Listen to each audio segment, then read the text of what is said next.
Funding for this program is provided by the National Institute of Justice.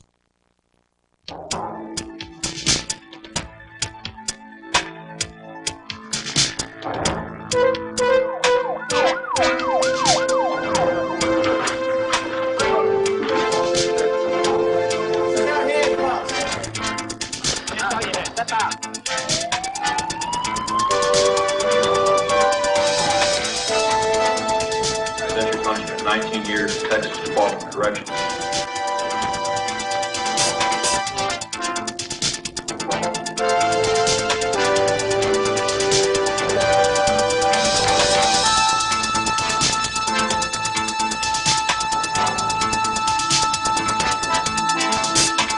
Hello, I'm James Wilson. Only a very small percentage of all felony defendants successfully use the insanity defense, but public skepticism over its validity continues to grow. Almost everyone remembers the few dramatic cases covered intensely by the news media. San Francisco Supervisor Dan White, after killing Mayor George Moscone and Harvey Milk, pleaded diminished capacity, saying he was depressed, partly due to eating too much junk food. This was the so-called Twinkie defense. He spent 5 years in prison. Ken Bianchi, known as the Hillside Strangler, after studying books on psychology, convinced some, but not all psychiatrists, that he had a split personality. But the most famous recent case was that of John Hinckley, who, on March 30th, 1981, shot President Reagan, his press secretary James Brady, a Secret Service agent, and a District of Columbia police officer outside a Washington, D.C. hotel. Millions of people watched the gripping footage on television. There was no doubt that Hinckley fired those shots. John Hinckley remains in custody tonight, but not as a convict. Under the law, he could go free in 50 days. However long he stays in custody, he is to be hospitalized. This is because a jury found him not guilty of shooting President Reagan and 3 other people, not guilty by reason of insanity.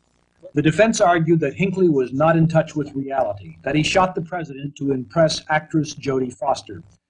By law at the time, prosecutors had to prove beyond a reasonable doubt that Hinckley was sane when he fired the shots, that he did not have the capacity to conform to the law nor appreciate the wrongfulness of his act.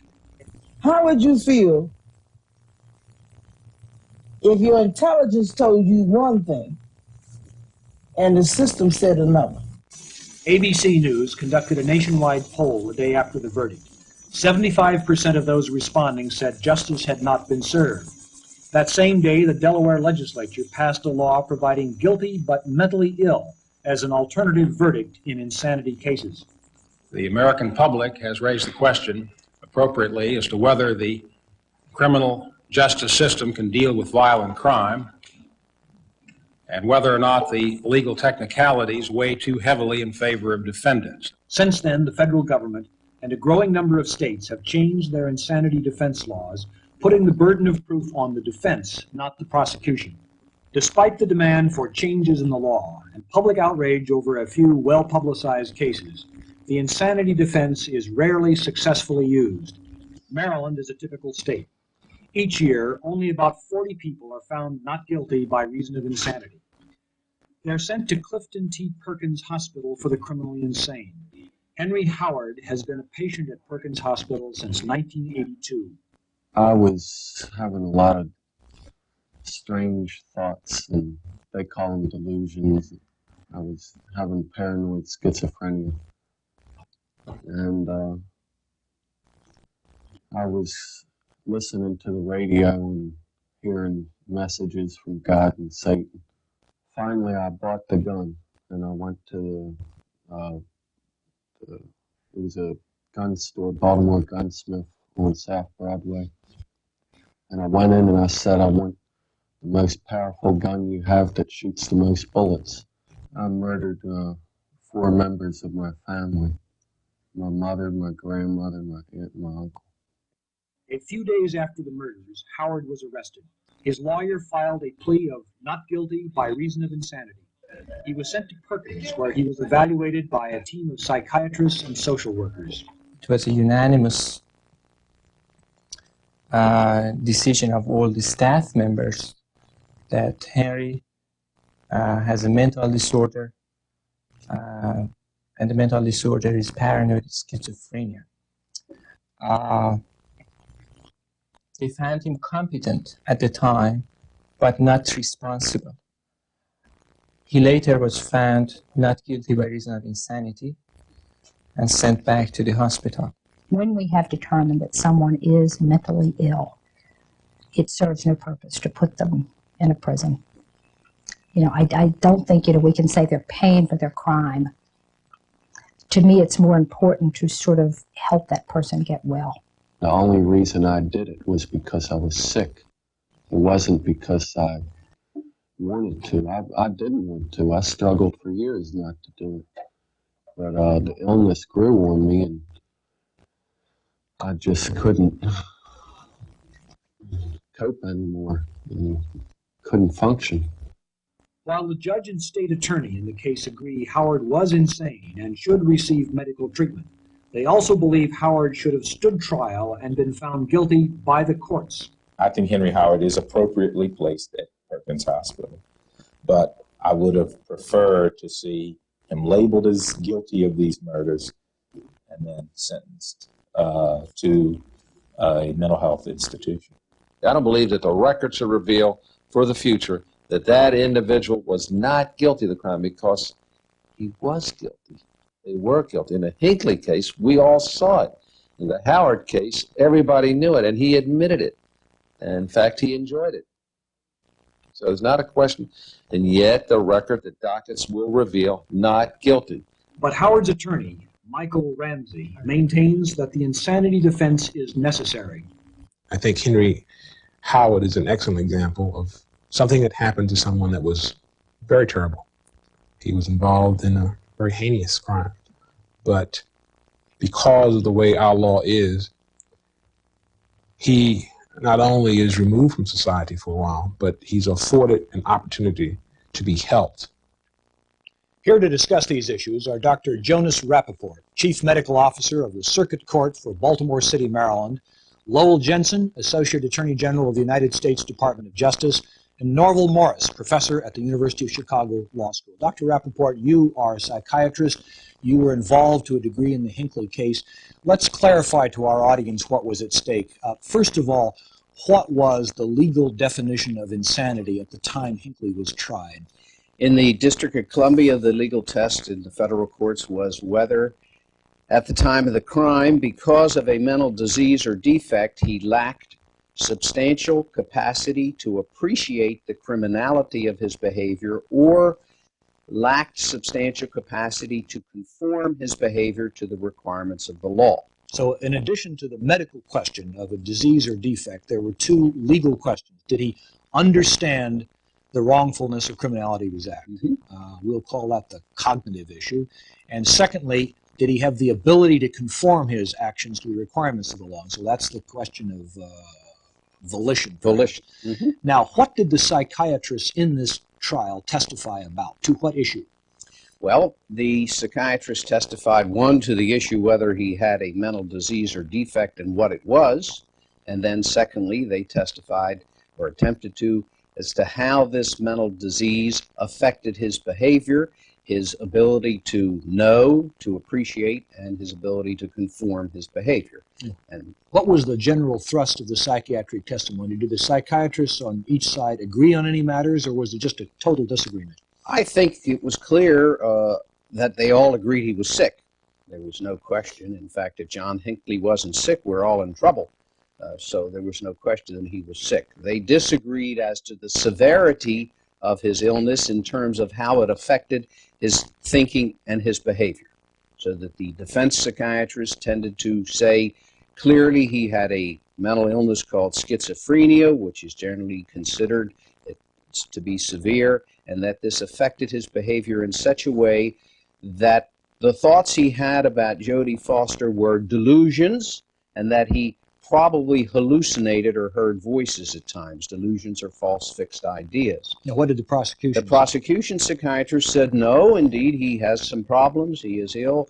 However, his thoughts about Jodie Foster were really fantasies. He only had fantasies about her when he thought of identifying with The character Bickle in the movie Taxi Driver, he didn't think he was Bickle. He only identified with Bickle and said, hey, that's the kind of guy I would like to be, the same as people do when they look at advertisements. Now, how is the jury supposed to decide when competent psychiatrists disagree as to whether the person was schizophrenic or merely was enacting a fantasy life? What are they to make of this competing testimony? Well, I don't think it's the jury's duty to decide whether or not he's ill and what illness he has. It may be their duty to decide whether or not he's ill, but not the specific illness. It's their job to answer a legal question. Now, like all doctors, psychiatrists may disagree as to diagnosis, particularly when everyone is saying this fellow's ill, but he has this much or that much. And we're really talking about a very small shift in terms of the title or the name that you give to the thing. Now that Mr. Hinckley is in a hospital, what is the earliest he could be released under current law? Well, he could be released at any time if the hospital finds that he is no longer dangerous to himself or the proper personal property of others, and he could be released at any time. A court would have to hear to this and agree that he was able to be released, and there could be testimony to the contrary. But he would not be released until it was felt that he was safe to be returned to the community based on the best evidence available. Let me ask Lowell Jensen of the Justice Department now about this case. How has the law changed since Hinckley was tried here in the District of Columbia? As was pointed out in the film and we've discussed now, there was a great deal of concern about the Hinckley verdict, and the result now has been a change of federal law. In October of last year, Congress passed a so-called comprehensive crime package, which is massive in its scope. One of the parts of that, a very important part, is to enact a new law of insanity for federal courts. It's a very historic sort of thing in that there had never been an act by Congress defining either the procedure or the substantive nature of the law of insanity in the federal system. It had all been developed by a series of court decisions. So from an historic perspective, this is the first time that's ever happened. Now, let me walk us through this new change in the light of what Dr. Rappaport said. First of all, do you still have to show that the person acted as a result of a mental disease or defect? Does that remain in the law? Yes, you do. And I think the point was made that it has to be a serious mental disease or defect, not something that would be characterized, for example, as a personality disorder, but something of a severe nature in terms of its mental disease. And next, is it still the case that the person has to show that he was unable to appreciate the nature and quality or the wrongfulness of his acts, the criminality of his acts? The definition of insanity has been changed. Mm-hmm. As Dr. Rappaport pointed out at the time, the definition of insanity in the federal system adopted by most of the courts was one which included this aspect of cognitive knowledge, as you pointed out, the knowledge of the nature and quality of the act. It also included the so-called area of volition, irresistible impulse is what it included. The new definition limits it to cognitive. It does not permit any evidence of irresistible impulse. So that it's now necessary to show that the person had, as a result of a severe mental disease or defect, the inability or the lack of capacity to appreciate the wrongfulness of his act. But the question of whether he was acting under an irresistible impulse is no longer available as a defense in the federal system. Now, who has the burden of proof of settling this matter? Now the burden of proof is on the defendant. This is a so-called affirmative defense in the law. And now under the federal statute just passed, the burden of meeting that affirmative defense is on the defendant, who has to show that his act was within the definition of insanity by clear and convincing evidence. In the case of the Hinckley trial, the prosecutor had to show that he was sane. Now the burden is shifted. Now this reaches only to the federal courts. And my understanding is that there are relatively few pleas of not guilty by reason of insanity in the federal system. Is that true? I think that's absolutely true. As Dr. Rappaport pointed out, even in the state systems where you deal with the so-called common offenses that are common offenses of violence, not as many of those offenses are in the federal system. I think you find roughly 24 a year in the federal system would be cases where they were affected by a decision that they were not guilty by reason of insanity. Now, let's take the new federal test. Can you apply it retrospectively to the Hinckley case and tell me what would have changed, if anything, in that trial as a result of this new law? In a legal sense, you can't apply that sort of thing retrospectively. It only applies to new offenses. But in the Hinckley setting, if the law that now exists in the federal system had been the law at the time of the Hinckley verdict, the would have been much different in terms of its context. The jury would have had to rely upon a finding that a burden had been met by the defendant, and they would have had the much more restrictive standard in terms of the definition of insanity. If you go back and you say what would happen, nobody can do that, of course. But if you go back and you say you're simply speculating, I think if you were to speculate from a sort of informed basis, that there might have been a different verdict. Thank you. Norval Morris, you are frequently described as somebody who wishes to, quote, abolish the insanity defense, unquote. What exactly does that mean? It means that the law was doing pretty well until about 1843, and that it went wrong then and has been floundering since in the way that you've just heard. This was the date of the famous McNaughton case. And the McNaughton what it really amounts to is an abolition of the special defense of insanity. And it would mean that mental illness would be relevant to prove or disprove whether the accused intended the prohibited harm at the time he acted. Now, most of these cases are murder or attempted murder cases, and mostly the question would be, did he, taking into account his mental illness, intend to kill? And if the answer was in the affirmative, then my view is the proper verdict should be conviction. Conviction in this case of homicide. Oh, yes. And if he had not intended, if somebody could show that he did not have this intent, then the verdict would be what? Not guilty, and we would be left simply to civil commitment proceedings, which would normally be applicable. But could he be convicted of a killing somebody without intending it, for example, manslaughter, under your rule? Oh, yes. Whatever the charge was, he may have perceived it as a person, and because of his mental illness, being particularly reckless. And then thus we would reach a manslaughter verdict. Or he may have thought, because of his mental illness, that somebody was attacking him. In which case, his standard of guilt would be that of manslaughter, not murder. We would treat it just the same as we would treat every other affliction of mankind. Blindness, deafness, foreignness, all the same. Now, what would happen to the person? Suppose it was shown that he acted in such a way that he was properly convicted of manslaughter. He didn't intend to kill somebody. He was under the grip of some passion. What would then be done with him? Would he be put in prison like everybody else? Well, when you say put in prison like everyone else, most prison systems run psychiatric divisions of their prisons. And if you want to find the largest number of people psychologically disturbed, charged and convicted of crime, then you go and look in the prison system where you find psychiatric divisions. We already, in most states and in the federal system rather well, make good provisions, varying from state to state, for psychiatric treatment of mentally ill criminals. Let me try to make this vivid for the audience and for myself. Suppose I rushed into this television studio and thinking that you were possessed with the devil and that I had a God-given mission to strike down the devil's minions, I shot and killed you, and Mr. Jensen arrested me and brought me before a judge. Under your standard, how would I be tried and what would happen to me afterwards? Well, in the light of what you've said about my writings, it seems to me quite likely. And I would have thought that you should properly be convicted. You intended to kill a human being. Yes. That which pushed you to it, one can have great sympathy for. But as I understand it, all treatments of the mentally ill start from a basis of assumption of responsibility. And Jim, I think you should be treated as assumably capable of controlling yourself, and therefore should be said to have been guilty. And then a decent state would provide, I hope, adequate treatment for your illness.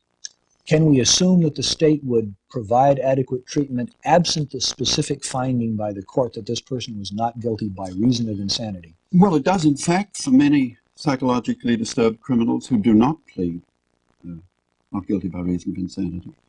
That is already happening.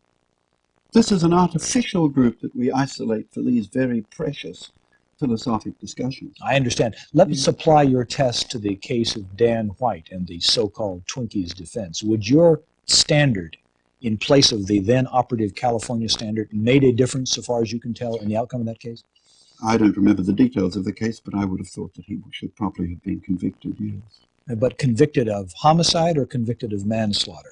The question was what he I don't know enough of intended. the details of the charge. If he intended to kill and didn't have or believe himself to have a justification, then it would be murder. Fine. Dr. Rappaport, what is your reaction to Norval Morris's suggestion that we, in this sense in which he's defined it, abolish the insanity defense? I disagree with him wholeheartedly. I think that we need the insanity defense for many different reasons, just a few of which are to have a separation of those whom we can hold morally guilty, and that the severely mentally ill we can't hold morally guilty.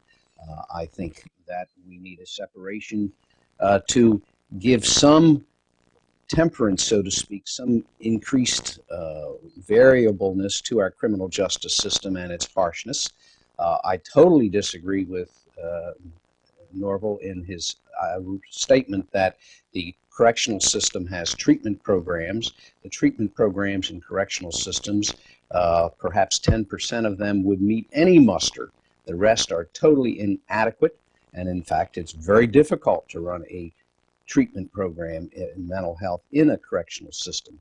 There are just a few that approach anything. The treatment that small percentage of people who society, the jury, who society through the jury have delineated as being so severely mentally ill that they want to exculpate them or acquit them, are received, for the most part, much more adequate treatment in the mental health system. Let me interrupt to ask a question that I think Norval would ask if I allowed him to speak at this moment. Why do we give this special status to a series of mental diseases and defects? Why not, and I think this is the thrust of his point, suggest that people may commit crimes for all manner of reasons. They may be addicted to a drug, they may be using a drug, they may be intoxicated, they may be deaf mutes, they may be in epileptic fits, and yet, except for the showing of a specific mental disease or defect, we do not allow these other persons whose crimes are, so to speak, cause to have special consideration. We do allow them if their crime is related to their defect. Some of the people, certainly if a blind person commits a crime not knowing that he's committing a crime, we don't hold him responsible because of his blindness. What if the person is on drugs, has taken a lot of PCP? Because he voluntarily has taken these drugs. Mental illness is generally not a voluntary thing that comes to someone. It is an illness that the person can't control. The law historically has said addiction controls. Where do you come in on this? Well, I may go back to something. I think if you define crime, perhaps it's helpful in the sense that every crime requires both an act and an intent, so that you always have a state of mind that goes along with an act in order to get to criminality. So that what we really do when we define crimes is to look to the state of mind, and that obviously includes a state of mind that might be affected by mental disease or defect. I really think that Dr. Morris's position is not as different from as it appears to be. Basically, functionally, it comes down to the same thing. What I think Dr. Morris is saying is that there are situations where you didn't have the state of mind that makes you a criminal because of a mental disease. And when you remove that mental element that is necessary for crime, in effect what you've done is say that there are some people who will not be convicted of crime because their mental state is such that they should not be held morally blameworthy. That's exactly what the insanity defense does. So I don't think functionally there's much difference. Do you think you are in disagreement or not in disagreement? I think I'm in profound disagreement with the moralistic position that Jonas Rappaport assumed, because he seems to persuade himself that we have a system that where by virtue of mental illness people's moral responsibility is lessened, that they are not held responsible. And that just is profoundly far from the truth. We have a system where that applies to a very, very few sensational cases that the press or the media get interested in, or some homicides. Then we do it. For the rest of the broad mass of mentally ill criminals that I see in the city courts of first instance and in the prisons, the tender sensibilities of Dr. Rappaport are not to be extended. I don't mean that nastily. Of course he's sensitive to that fact. But the fact is that the system we build now is a compromise to our own moralistic positions. And the movement post-Hinckley is to say, well, let's reduce the defense of insanity, but unprincipled. Just reduce it because we don't like these people abusing it. Dr. Rappaport, are you a moralist? Perhaps I am. I don't consider that a bad thing at all, to be a moralist. I do think, however, that we only hear about the sensational cases. I think there are many less sensational cases in which people are found not guilty by reason of insanity, or, as we saw, the judge and the prosecutor disagreed with that concept, and I believe that is a bad concept. In Maryland, we just recently changed the terminology to not criminally responsible, and as in fact happens, it must be proven that that individual did commit the crime and in essence is guilty of committing the crime, but he is then held not criminally responsible, which is much more acceptable as a concept. Let's focus now on the case we saw at the beginning of the program of Mr. Howard. Now, he is in an institution, presumably a secure institution. It's called a hospital. Would he be treated differently if we had used the Morris standard of saying, well, did he intend to kill or did he not intend to kill, and then make a verdict about his behavior and then sentence him to some period of confinement, as opposed to what in fact happened in this case, that he wasn't convicted in court, he was determined to be not guilty by reason of insanity? Does it make a practical difference? Yes and no. Yes, it makes a very practical difference in that he would have been sentenced and sent to the prison system. There, in his case, he may have been so mentally ill that he would have been transferred to the Perkins Hospital for a brief period of time until he was put in reasonable shape, in which time then he would be returned to the prison system, where he may or may not have gotten his medication. He would have had little or absolutely no efforts at rehabilitation or continuing therapy. Eventually, assumingly that he didn't have 4 life sentences since he murdered 4 people, he would be released from the prison system with no hold, no treatment, or any other condition. When will he be released from the Perkins Hospital? He will be released from the Perkins Hospital when it is believed by the hospital and approved by the court that he is safe, that is not dangerous, and he will be under at least a 5-year conditional release with the conditions requiring that he take his medication and attend the clinic regularly, and this will be very closely monitored. Lowell, how do you feel about this? This is a subject matter we have to define. This question of whether we send a person to a hospital where he gets out when the doctors say he's ready to get out, or send him to prison where the judge says. The functional difference is what I was trying to say before, is that what we do in this process and the way we use either the precepts that Dr. Morris is putting forward or the test for insanity is to say there are some people who are not morally blameworthy, they are not culpable, and we are not going to punish them. Now, the offender, as it were, in Maryland is not being punished. He's being held to protect us. It's sort of a prophylactic thing. Thank you. So we have to cut away. Excuse me. Thank you for joining us, ladies and gentlemen, for Crime File. I'm James Wilson.